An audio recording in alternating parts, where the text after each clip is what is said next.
एक ही घड़ी मुहूर्त में जन्म लेने पर भी एक प्रेरकदायक की कहानी। एक ही घड़ी मुहूर्त में जन्म लेने पर भी सबके कर्म और भाग्य अलग अलग क्यों? एक प्रेरक कथा।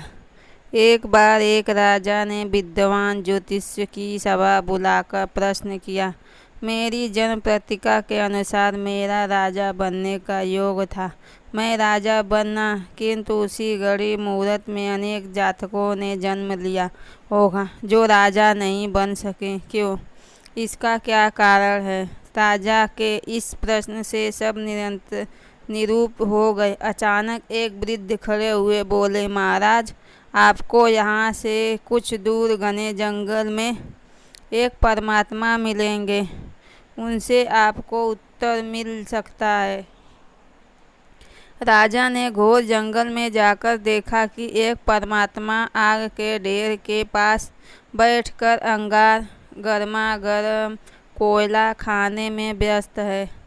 राजा ने परमात्मा से जैसा ही प्रश्न पूछा, परमात्मा ने क्रोध होकर कहा, तेरे प्रश्न का उत्तर आगे पहाड़ियों के बीच एक और महात्मा है, वे दे सकते हैं।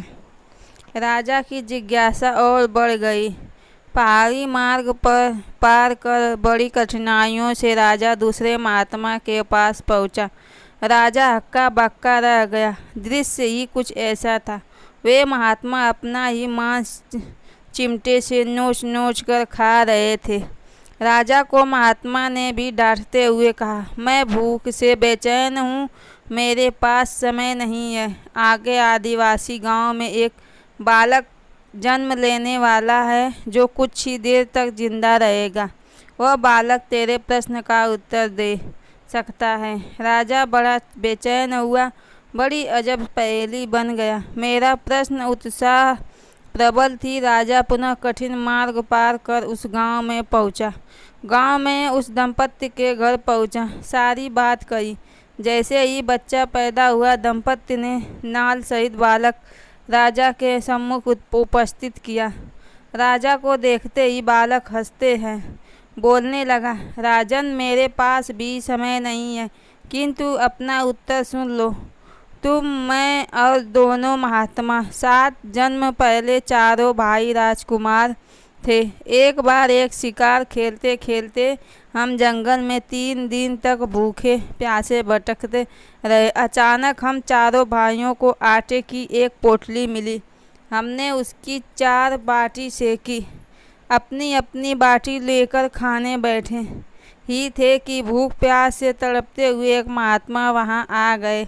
अंगार खाने वाले भाई ये उन्होंने कहा, बेटा, मैं 10 दिन से भूखा हूँ, अपनी बाटी में से मुझे भी कुछ दे दो, मुझ पर दया करो, जिससे मेरा भी जीवन बच जाए। इतना सुनते ही भैया गुस्से से भड़क उठे और बोले, तुम्हें दे दूंगा तो मैं क्या खाऊंगा? आग, चलो भागो यहाँ से। वे महात्मा फिर मांस खाने वाले भैया के निकट आए। उसने भी अपनी बात कही, किंतु उन भाइयों ने भी महात्मा से गुस्से में आकर कहा कि बड़ी मुश्किल से प्राप्त यह बाटी तुम्हें दे दूं तो मैं क्या अपना मांस नोचकर खाऊंगा? भूख से लाचार वे महात्मा मेरे पास भी आया।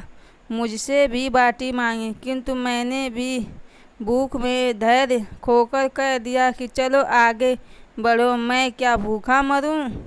अंतिम आशा लिए वो महात्मा, हे राजन, आपके पास भी आया, दया की याचना की। दया करते हुए खुशी से आपने अपनी बाटी में से आधी बाटी आदर सहित उन महात्मा को दे दी। बाटी पाकर महात्मा बड़े खुश हुए और बोले, तुम्हारा भविष्य तुम्हारे कर्म और व्यवहार से फलेगा।